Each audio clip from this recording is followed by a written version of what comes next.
ప్రస్తుతం దేశవ్యాప్తంగా online gaming పైన మరొకసారి తీవ్రమైనటువంటి చర్చ జరుగుతుంది. ఉత్తరప్రదేశ్కు చెందినటువంటి ముగ్గురు అక్కా చెల్లెలు ఈ కొరియన్ ఆన్లైన్ గేమింగ్కు బానిసలై ముగ్గురు కూడా ఒకరి తర్వాత ఒకరు వెంటనే సూసైడ్ చేసుకోవడం తీవ్రమైనటువంటి కలకలం రేపుతోంది. ఈ నేపథ్యంలో అసలు పిల్లలు ఇంకా ఎందుకు ఈ ఆన్లైన్ గేమ్లకు బానిసలు అవుతున్నారు, తల్లిదండ్రులు వాళ్ళని వారించకుండా ఉండడానికి గల కారణాలేంటి, ఒకసారి ఈ ఆన్లైన్ గేమ్లకు బానిసలవుతే ఎలాంటి శరీరంలో మానసికంగా ఎలాంటి మార్పులు కలుగుతాయి తెలుసుకునేటువంటి ప్రయత్నం చేద్దాం. మనతో మాట్లాడాలనుకున్నారు ప్రముఖ సైకాలజిస్ట్ వీరేందర్ గారు. ఒకసారి సార్తో మాట్లాడదాం. సార్, మనం చూసాం ముగ్గురు అక్కా చెల్లెలు, ముగ్గురు కూడా మైనర్లే. సో ఒకరి తర్వాత ఒకరు అపార్ట్మెంట్స్ దూకి సూసైడ్ చేసుకోవడం చాలా తీవ్రమైనటువంటి విషాదాన్ని నింపుతుంది. సో యాక్చువల్గా ఏంటి సార్ అంటే ఇంకా పిల్లలు ఈ 12 ఏళ్ళు 14 ఏళ్ళు ఉన్న వాళ్ళు ఈ ఆన్లైన్ గేమ్లకు బానిసలు కావడం ఎట్లా సార్, ఏంటి మెయిన్ రీజన్స్ ఏంటంటే? అంటే ఆన్లైన్ గేమ్స్లకు ఎవరైనా కానీ ఎందుకు అడిక్ట్ అవుతారంటే, ఒకటి మనకి ఎక్స్టర్నల్ గ్రౌండ్ లోపల అంటే స్కూల్ దాటి ఇల్లు దాటిన తర్వాత ఆడుకోవడానికి మనము రకరకాల ఆటలను చూపించడం లోపల అటు పేరెంట్గా అది ఇన్స్టిట్యూషనల్గా మనం విఫలం కావడం ఒకటి. రెండోది, మనం కరోనా తర్వాత ఇన్ఎవిటబుల్గా పిల్లలందరికీ మనం మొబైల్ ఫోన్లు అందుబాటులో తీసుకురావడం, దాని ద్వారా ఓన్లీ చదువే కాకుండా మిగతా రకరకాలైన వెబ్సైట్లోకి పిల్లలు పరిచయం చేసుకోవడం.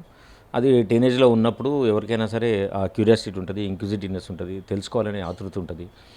సో దాన్ని తెలుసుకుంటారు. దాంతో మొబైల్ ఫోన్లు వాళ్ళకి ఉండడం మూలన దాని నుంచి వచ్చే ఎక్కువ ప్లెజరు పదే పదే దాన్ని చూడమని ఎంకరేజ్ చేస్తుంది. కాబట్టి పిల్లలు ఆటోమేటిక్గా ఆ గేమ్లోకి ఎంటర్ కావడం. ఆ గేమ్లు రకరకాల గేమ్స్ ఉన్నాయి. అంటే ఓన్లీ ఒక్కళ్ళు ఆడుకునే గేమ్లు అయితే, ఇద్దరు ముగ్గురు ఆడుకునే గేమ్లు అయితే, ప్రపంచంలో ఎవరితోటైనా సరే కలిపి ఆడే ఆన్లైన్ గేమ్లు చాలా విశిష్టమైనవి. దానిలో కొరియన్ డ్రామాలు, కొరియన్ సాంగ్స్, కొరియన్ గేమ్స్ అనేది పిల్లల్ని విపరీతంగా ఆకట్టుకుంటుంది. జపనీస్ వచ్చే యానిమేస్ ప్రపంచవ్యాప్తంగా చాలా చాలా అద్భుతమైన రెస్పాన్స్ పిల్లల నుంచి వచ్చింది. మన ఇండియాలో కూడా దాదాపుగా 80% మంది టీనేజర్స్, ఎర్లీ అడల్ట్స్ ఈ యానిమే సిరీస్కి, ఈ కొరియన్ సాంగ్స్కి ఫ్యాన్స్ అయి ఉన్నారు ఇప్పటికీ. కాబట్టి దానిలో ఉండే మెథడ్ ఆఫ్ కమ్యూనికేషన్ కానీ, యానిమేషన్ ప్రాసెస్ కానీ, దానిలో ఉండే మ్యూజిక్ కానీ, దానిలో డైలాగ్స్, క్యారెక్టర్ మధ్య డైలాగ్స్ కానీ పిల్లలకి వాళ్ళ ఎమోషనల్గా పూర్తిగా కనెక్ట్ అయిపోయే విధంగా వాళ్ళు దాని మీద పనిచేయడం వలన ఎక్కువ మందికి అది చాలా నచ్చి పిల్లలందరూ కూడా దాన్ని చూడడానికి, దానికి ఫ్యాన్ కావడానికి, దాన్ని పదే పదే చూసి ఆనందించడానికి కనెక్ట్ అయి ఉన్నారు. ఓకే. సో మెయిన్గా ఏంటి సార్ అంటే మానసికంగా లోపల ఎలాంటి చర్యలు జరుగుతాయి అంటే ఒక గేమ్కి అలవాటు పడడం కానివ్వండి, ఇప్పుడు మనం మాట్లాడుకున్నట్టు ఒక వెబ్ సిరీస్లకు కానివ్వండి, ఆ కొరియన్ సంస్కృతికి కానివ్వండి అలవాటు పడడం, సో మెయిన్గా శరీరంలో మానసికంగా ఎలాంటి మార్పులు జరుగుతాయి? అంటే ముఖ్యంగా మనము అర్థం చేసుకోవాల్సి ఏంటంటే, ఇంతకుముందు అంటే ఒక 7-8 సంవత్సరాల క్రితం మనం బ్లూ వేల్ గేమ్ అని ఒకటి చూసాం. దానివల్ల కూడా చాలామంది ఆ బ్లూ వేల్ గేమ్లో అల్టిమేట్లీ టాస్క్ ఇచ్చి చివరికి వాడు సూసైడ్ చేసుకోమంటాడు, అది చచ్చిపోయిన పిల్లలు ఉన్నారు ప్రపంచవ్యాప్తంగా, మన భారతదేశంలో కాదు. ఈ గేమ్లో స్పెషల్గా కొరియన్ లవర్ గేమ్లో ఏంటంటే, నేను ఒక గేమ్లోకి ఎంటర్ అయితే ఆ గేమ్లో ఉన్న అల్గారిథం ఎట్లుంటుందంటే, they create one virtual person. Okay, నాకు దాంతో కనెక్ట్ అవుతుంది. నేను మేల్ అనుకోండి, అక్కడ ఫీమేల్ క్యారెక్టర్ ఉంటుంది. నేను ఫీమేల్ అనుకోండి, ఒక మేల్ క్యారెక్టర్ ఉంటుంది. సో మా ఇద్దరి మధ్య ఒక రొమాంటిక్ కనెక్షన్ జనరేట్ చేస్తుంది. జనరేట్ చేసినప్పుడు నేను అబ్సల్యూట్గా కొన్ని రోజుల పాటు దాన్ని ఫాలో అయితే అవతల వ్యక్తి వర్చువల్, అది క్రియేట్ చేయబడ్డది అనే ఆలోచన కూడా మారిపోయి నేను ఆ వ్యక్తితో పూర్తిగా కనెక్ట్ అయిపోయి నా ఎమోషన్స్, నా బాధలు, నాకున్న కష్టాలు, నాకున్న నష్టాలు, నా లోన్లీనెస్, నా ఫియర్స్, ఇవన్నీ కూడా నేను అవతల వ్యక్తితో షేర్ చేసుకుంటూ పోతాను. యాజ్ ఇఫ్ ఒక రియల్ మనిషి ఎట్లయితే ఉంటాడో నేను అట్లే కనెక్ట్ అయిపోయి పోతుంటాను. దీంతోపాటు ఏం చేస్తుంది ఆ గేమ్ లోపల, ఆ కొరియన్ పార్ట్నర్ ఏవైతే నాకు క్రియేట్ చేసిందో నా పేరు కూడా కొరియన్ నేమ్గా మార్చేస్తారు. అంటే ఏమవుతుంది, I lose my identity. Virender అనే పేరును తీసేసి చాంగ్చియో అని పెట్టాను అనుకోండి, నేను స్లోలీ నా పేరు కూడా మర్చిపోతాను. సో ఆ క్యారెక్టర్ లోపల ఉన్న క్యారెక్టరు, ప్రేమించుకున్న 2 క్యారెక్టర్స్ చివరికి అది విషాంతమై నేను సూసైడ్ చేసుకోవాలని నాకు లాభం లేదని చెప్పింది అనుకోండి, నా ఐడెంటిటీ పోయి నాకు చుంచాయే పేరు ఉంది కాబట్టి ఈ చుంచాయ్ అనే క్యారెక్టరు ఆ క్యారెక్టర్ తోటి కనెక్ట్ అయిపోయి ఆ క్యారెక్టర్ చనిపోమన్నది కాబట్టి నేను ఉండాల్సిన అవసరం ఏముంది? ఇదంతా నిజమే కదా, ఈ జీవితంలో నేను ఎక్స్పీరియన్స్ అవుతున్న అనుభూతులని, అనుబంధాలు ఏమైనా నాకు ఈ క్యారెక్టర్తో అయింది. ఈ క్యారెక్టర్ లేనప్పుడు నా ప్రపంచం అంతా శూన్యం అయిపోతుంది. ఈ చుంచాయ్ అనే క్యారెక్టర్ ఎగ్జిస్టెన్స్కే ప్రమాదకరంగా ఉంది కాబట్టి నేను కూడా చనిపోవాలనే ఒక అన్రియలిస్టిక్ ఫీలింగ్ జనరేట్ అయ్యి, ఆ ఫేక్ ఫీలింగ్ను పిల్లలందరూ టీనేజ్లో ఉన్నవాళ్ళు కాబట్టి నిజమే అనుకొని వాళ్ళు they commit suicide. This how the characters, the emotions, the conversation will manipulate your thought. ఈ మ్యానిపులేషన్ తోటి పిల్లలు రియాలిటీ ఏదో అన్రియలిస్టిక్ ఏదో తెలుసుకోలేని ఈ కన్ఫ్యూజన్ లోపల వాళ్ళు they follow the characters which created by the lover game కాబట్టి పిల్లలు అందుకోసం పిల్లలు చనిపోయినారు. సార్ మెయిన్గా చెప్పండి, అంటే ఇంట్లో ఉంటున్నటువంటి పేరెంట్స్ కానివ్వండి ఇతర కుటుంబ సభ్యులు చెప్పేటువంటి మాటలను కూడా వినకుండా ఒక అవతల సైడ్ అంటే ఎవరో తెలియని పర్సన్ ఒక డిజిటల్ దానికి అలవాటు అయిపోవడం, సో నిజంగా ఏంటి సార్ అంటే అంత మానసికంగా ఇట్లా ఎలాంటి వాళ్ళని వీళ్ళు ఎక్కువగా టార్గెట్ చేస్తూ ఉంటారు? ఇక్కడ 2 విషయాలు మనం బాగా గుర్తుంచుకోవాలి. ఇప్పుడు గేమ్ పట్ల ఆసక్తి ఉండడం, మ్యూజిక్ పట్ల ఆసక్తి ఉండడం వరకు ఇట్స్ గుడ్. ఒక విదేశీకి సంబంధించిన కల్చర్ ఉన్నప్పుడు అది మనం అర్థం చేసుకోవడం, దాన్ని ఎక్స్పీరియన్స్ కావడం చాలా ప్లెజర్ ఇస్తుంది, సంతోషం ఇస్తుంది. సో ఇది అక్కడికే ఎండ్ కాలేదు. రెండో పార్ట్ వచ్చింది. ఏంటి? చేసిన పని మళ్ళీ మళ్ళీ చేయడం, చూసిన దాన్ని మళ్ళీ మళ్ళీ చూడాలనిపించడం, అనుభూతి చెందాన్ని మళ్ళీ మళ్ళీ అనుభూతి రావడం, దాన్ని గురించే ఆలోచించడం, దాని ఆలోచనతోటే ఉండడం, అది లేకుండే ఉండలేని స్థితి రావడం. This is called what we call this is addiction. So addiction ఎప్పుడైతే మనిషికి జనరేట్ అవుతుందో వాళ్ళ న్యూరాన్ వైరింగ్ కూడా టోటల్గా దాని గురించే ఆలోచించడం, దాని గురించే జీవించడం, దానికోసమే మనం సమయాన్ని వెచ్చించడం, అది తప్ప ఇంకా వేరే లోకం లేదనే ఒక భావన, దానివల్లనే మనకు సంతోషం వస్తుంది, దానివల్లనే మనకు ఉత్సాహం వస్తుంది, దానివల్లనే మన డే గడుస్తుంది అనే ఆలోచనలాగా మన మెంటల్ మోడల్స్ క్రియేట్ అవుతాయి, మన న్యూరాన్ వైరింగ్ కూడా జరిగిపోతుంది. అట్లాంటి పరిస్థితి లోపల ఒకవేళ కనుక దీనికి దూరం అయిపోతే, అంటే ఒకవేళ మనుషులు తాగేవాళ్ళు బాగా తాగేవాళ్ళు కనుక తాగడం తీసేస్తే ఎట్లా విడ్రాల్ సింటమ్స్ ఉంటాయి, ఒక డ్రగ్ అలవాటు అయిన వాళ్ళు డ్రగ్ తీసేస్తే ఎట్లయితే డిలీరియం జనరేట్ అవుతుంది, ఎగ్జాక్ట్లీ ఈ అడిక్షన్ కూడా మనం ఈ ఆన్లైన్ గేమ్స్లో ఉన్న వాళ్ళు కానీ యానిమే సిరీస్ చూసిన వాళ్ళు కానీ అది తీసేస్తే వెంటనే భవిష్యత్తు శూన్యమవుతుంది. వాళ్ళకి ఏం తెలియదు, వాళ్ళు ఎప్పుడు ఆ ఇంటర్నల్ వరల్డ్లోనే జీవిస్తారు కాబట్టి అది ఉద్దీపన చేసే ఎక్స్టర్నల్ సోర్స్ ఎప్పుడైతే జనరేట్ అవుతుందో వాళ్ళు వెంటనే విపరీతంగా బాధపడిపోయి వాళ్ళు సూసైడ్కే దారి చూపించి అది చనిపోవడానికి ఎక్కువ అవకాశం ఉంటుంది. సార్ ఇక్కడ సూసైడ్ అంటే ఒకరు కాదు, ఏకంగా ముగ్గురు చేసుకున్నారు, ముగ్గురు కూడా అక్క చెల్లెలు. అంటే ఒకరు చేసుకునేటప్పుడు ఒకరు దూకేటప్పుడు అంటే ఇలా డిసైడ్ అయ్యేటప్పుడు ఇంకొకరు వారించేటువంటి అవకాశం కూడా ఉంటుంది చాలా సందర్భాలు, కానీ ఇక్కడ అలా జరగలేదు. సో నిజంగా అంతలా ఇలాంటి గేమ్స్ వల్ల మెదడు పైన ప్రభావం చూపిస్తాయంట?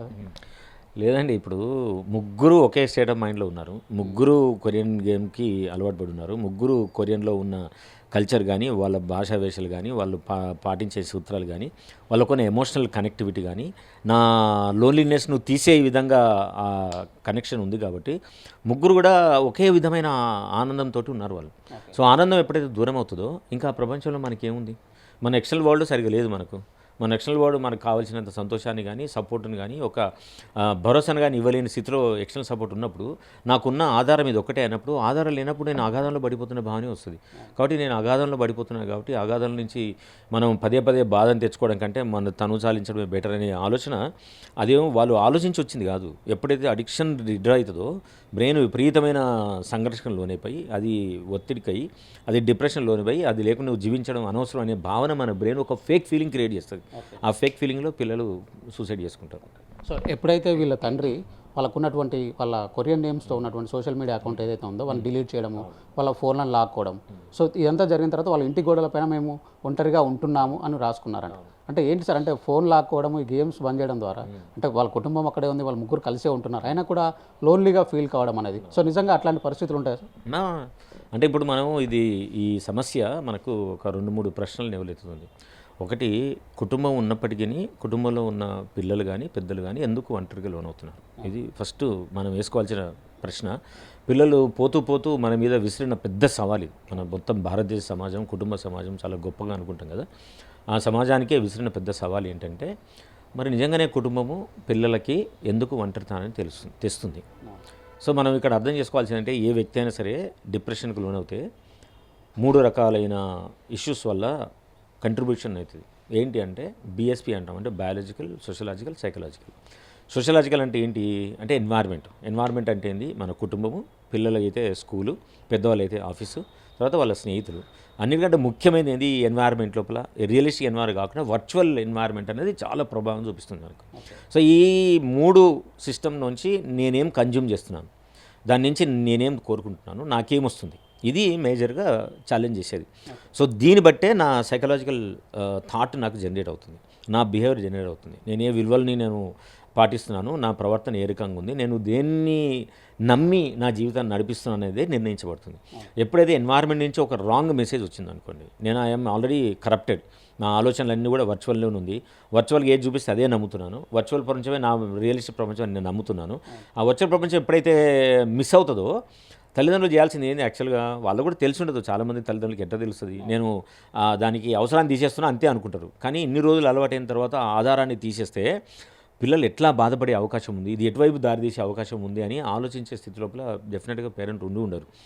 లేదు, పిల్లలకి బయాలజికల్ అంటాం, బయాలజికల్గా ఏంటంటే పిల్లలకు నిజంగానే పుట్టినప్పటి నుంచో లేదు మధ్య నుంచి ఎప్పటి నుంచో కుటుంబ వాతావరణం వల్ల వాళ్ళు ఆల్రెడీ ఎంతో ఒత్తిడిని ఎదుర్కొని ఉంటారు, వాళ్ళు సైకలాజికల్గా ఏమైనా ఇష్యూస్ ఉన్నాయేమో, స్ట్రెస్ కావచ్చు, లేదు వాళ్ళకు ఎప్పటి నుంచో లోన్లీనెస్ ఫీల్ కావచ్చు, లేదు ఎప్పటి నుంచో కుటుంబంలో కానీ బయట కానీ వాళ్ళను బాడీ షేమింగ్ చేయొచ్చు, లేదు క్రిటిసిజం రావచ్చు, బుల్లింగ్ రావచ్చు, టీజింగ్ రావచ్చు, మనకేం తెలియదు. అట్లాంటి పరిస్థితుల స్ట్రెస్ఫుల్ ఎన్వైర్న్మెంట్ ఉన్నప్పుడే పిల్లలు ఎప్పుడైనా సరే వాళ్ళకు వర్చువల్ అండ కోసం వెతుకుతారు. ఆ వర్చువల్ అండ ఈ కొరియన్ గేమ్ ద్వారా వాళ్ళకి లభించింది. సో వాళ్ళు తీసుకున్న తర్వాత వాళ్ళు ఈ ఆధారం కోల్పోసానే దే ఫీల్ టోటలీ లోన్లీ, అంటే దే లెఫ్ట్ అవుట్. ఎట్లా ఉంటుంది అంటే fish out of the water అంటాం కదా, వాటర్లోంచి చేపను తీసేసి ఎట్లా గిల్లలు కొట్టుకుంటాం. సో అట్లాంటి పరిస్థితి పిల్లలకు వచ్చే అవకాశం ఉంది. కానీ అందుకోసమే పిల్లలు ఏం చేయాలో తెలియక, వాళ్ళకు సపోర్ట్ సిస్టమ్ తెలియక, దాని ఆల్టర్నేటివ్ మెకానిజం ఉన్న టైంను వాళ్ళు ఎట్లా ఆర్గనైజ్ చేసుకోవాలి, ఎంగేజ్ చేసుకోవాలో తెలియకపోవడం వలన పిల్లలు ఈ దారికి వెళ్ళారేమో అని అనిపిస్తుంది. అంటే మనం ఇక్కడ చూస్తే టాస్క్ బేస్డ్ గేమ్ అని మనకు తెలుస్తుంది సార్. అంటే ఇలాంటి సిచ్యువేషన్ వస్తే ఇట్లా సూసైడ్ చేసుకోవాలని కూడా ఇలాంటి టాస్క్లు కూడా గతంలో వాళ్ళు చూసి ఉండొచ్చు అంటారు. గతంలో వాళ్ళు చూసి ఉండరని నాకు అనిపిస్తుంది. ఎందుకంటే ఒకవేళ అట్లే జరుగుంటే వాళ్ళు ఈ గేమ్లోకి రారు కదా, ఆల్రెడీ వాళ్ళు ఏదో ఇంకో గేమ్లతోటే సూసైడ్ చేసుకోవడమో లేదో జరిగి ఉండేది. కానీ ఈ గేమ్లో చివరి దాకా అట్లా ట్రావెల్ చేసిన తర్వాత వాళ్ళు న్యూస్ ప్రకారం ఏంది, ఆల్మోస్ట్ కరోనా నుంచి వాళ్ళు అట్లే ఉంటున్నారు. గత 2-3 సంవత్సరాల నుంచి వాళ్ళు స్కూల్ కూడా పోవట్లేదు, వాళ్ళు రూమ్లో ఉంటారు, లాక్ చేసుకుంటారు, ఇవే గేమ్స్ చూస్తూ ఉంటారని. సో కాబట్టి దీన్ని బట్టి మనకి అర్థమవుతుంది టోటల్గా సోషలైజేషన్ అయిపోతుంది. అంటే ఏ వ్యక్తికైనా సరే మానసికంగా ఆరోగ్యంగా ఉన్నాడా లేదా అని తెలుసుకోవడానికి మొత్తం ఐసిడి అండ్ DM-4 ప్రకారం ఏం చెప్తుందంటే 4 ఎలిమెంట్స్ని చెక్ చేయాలంటారు. ఏంటంటే అవి ఒకటి డిస్ఫంక్షనల్, అంటే వాళ్ళు రోజువారీ విధానంలో ఎట్లా ఉన్నారు, పనిచేస్తున్నారా లేదా, ఓకే. రెండోది డిస్ట్రెస్, వాళ్ళు ఒత్తిడికి లోనైతే ఉన్నారా. మూడోది ఏంటంటే డేంజర్, అంటే వాళ్ళ జీవితం లోపల వాళ్ళు టాస్క్ కలిగించే డేంజర్ కలిగించే పనులు, అంటే ఐసోలేషన్ కానీ too much of risk behaviour కానీ అని చేస్తున్నారా, రైట్. సో ఇవన్నీ 4ని మనం చెక్ చేసుకున్నప్పుడు అప్పుడు మనకు ఏం తెలుస్తుంది అని అంటే వీళ్ళు నిజంగానే మానసికంగా ఆరోగ్యంగా లేరు అని అర్థమవుతుంది. ఓకే. ఒకటి అంటే ఇంకో ఏమిటో మనం డీవియన్స్ అని అంటాం, అంటే వాళ్ళు నిత్య జీవితంలో చేసే పనులకు డీవియేట్ అయి ఉన్నారా. ఈ 4 Dలు చెక్ చేస్తే ఇప్పుడు ఈ 4 Dలు కరెక్ట్గా ఈ పిల్లల ముగ్గురికి కమిట్ చేస్తుంది.